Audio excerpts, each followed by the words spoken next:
Ang tawag po nito ay pili. Nituya. Marami po nito sa Bicol. Ito po yung special na pasalubong ng Bicol. Ginagawa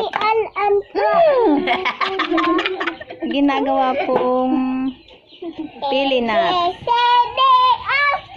Babalatan, lalagain po yan at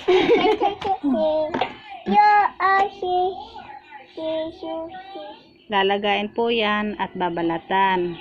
Tapos ito po yung pinakabalat. Oh. Tapos ito po yung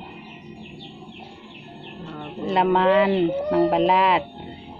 Tapos ito naman po yung nabalatan na. Ito. Ito na po yung nabalatan na. Para po makain nyo po ang pinakalaman yan, pwede nyo po yan putulin or pukpukin para mabasag ang ano mong tawag nun? Para mabasag ang balat. Para mabasag ang